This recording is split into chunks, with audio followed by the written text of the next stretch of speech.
Thanks, Bernard. And it flows naturally from that. Clearly, the invasion of Ukraine has had implications for all of us.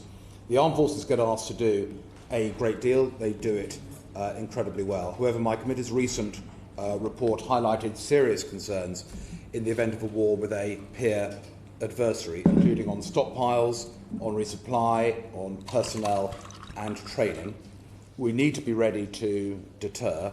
Are those concerns that you recognise? No, I believe that we are investing in our defences.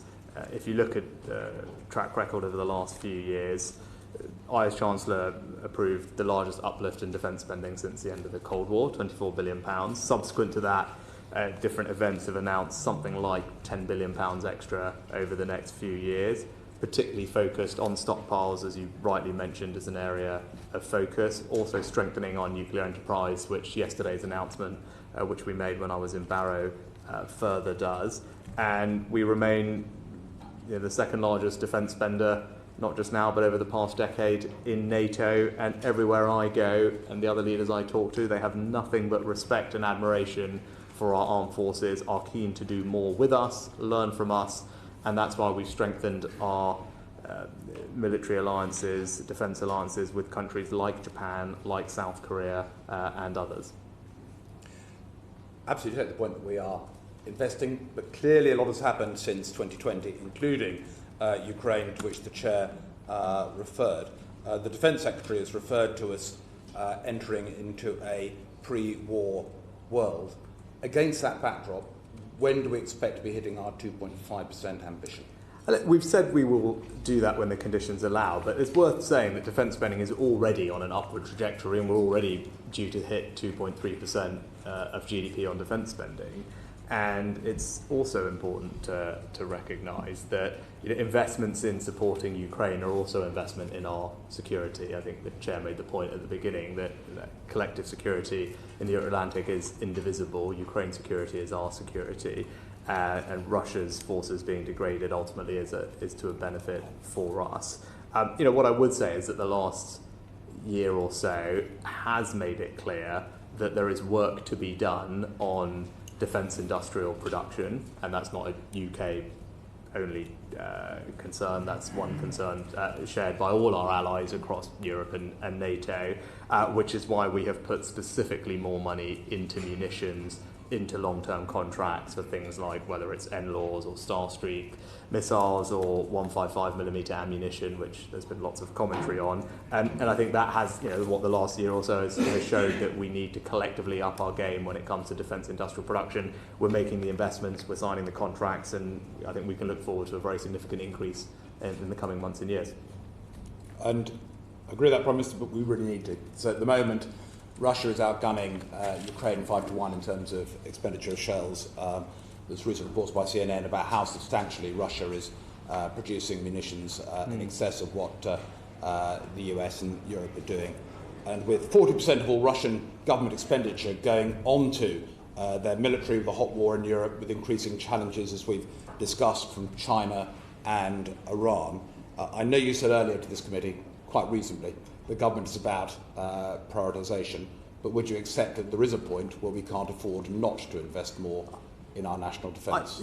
I agree with that, and that's why we are, and we have prioritised it. And yesterday's announcement, again, further evidence of our commitment to our security and making sure that the resilience of our nuclear enterprise is safeguarded for years to come.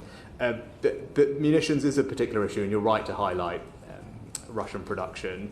That's why we announced in February that we were going to invest almost £250 million to reinvigorate supply chains, and also just a couple of weeks ago we announced another £300 million for cutting-edge drones to fight Putin's invasion. It's why my first trip of this year was to Ukraine.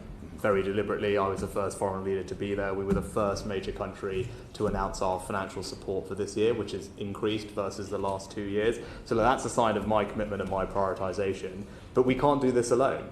And it's all very well us spending what we're spending on defence. It's all very well us providing support to the Ukrainians. Well, we need allies to do the same. That is the only way collectively to give them the help that they need. I'm pleased that we've demonstrated leadership in that, and that was recognised by President Zelensky when I was there. He was grateful for us to do it, and that has helped catalyse other announcements from other countries, and that's been the track record when it comes to Ukraine. First country to provide lethal aid, first country to provide main battle tanks, first country to provide long-range weapons. Ultimately, all those things were emulated by others, which has benefited our collective security. But we are leading. I'm proud of our role, but we need everyone else to step up too.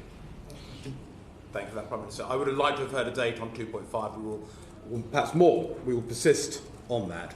But by way of a last question, you just mentioned the announcement on nuclear yesterday. That followed a very positive announcement on AUKUS last week.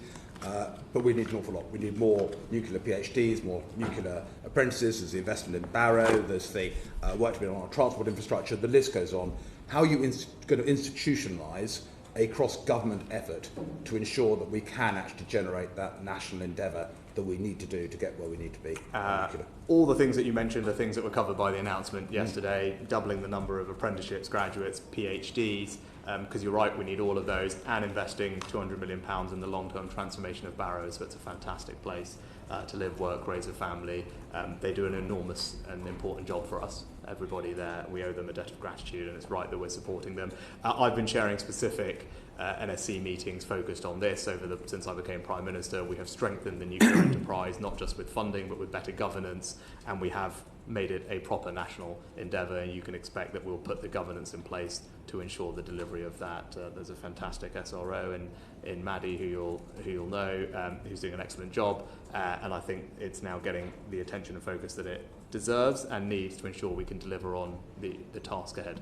So it's NSC-led, and it flows from there. You absolutely got the grip at the centre. Yes, and it has coordinated all the different aspects, whether that's MHCLG for Barrow, DESNES on the civil nuclear side, and obviously the defence aspects as well. And we've brought it all together, and I've spent quite a bit of time on it over the past year. Thank you. Jeremy.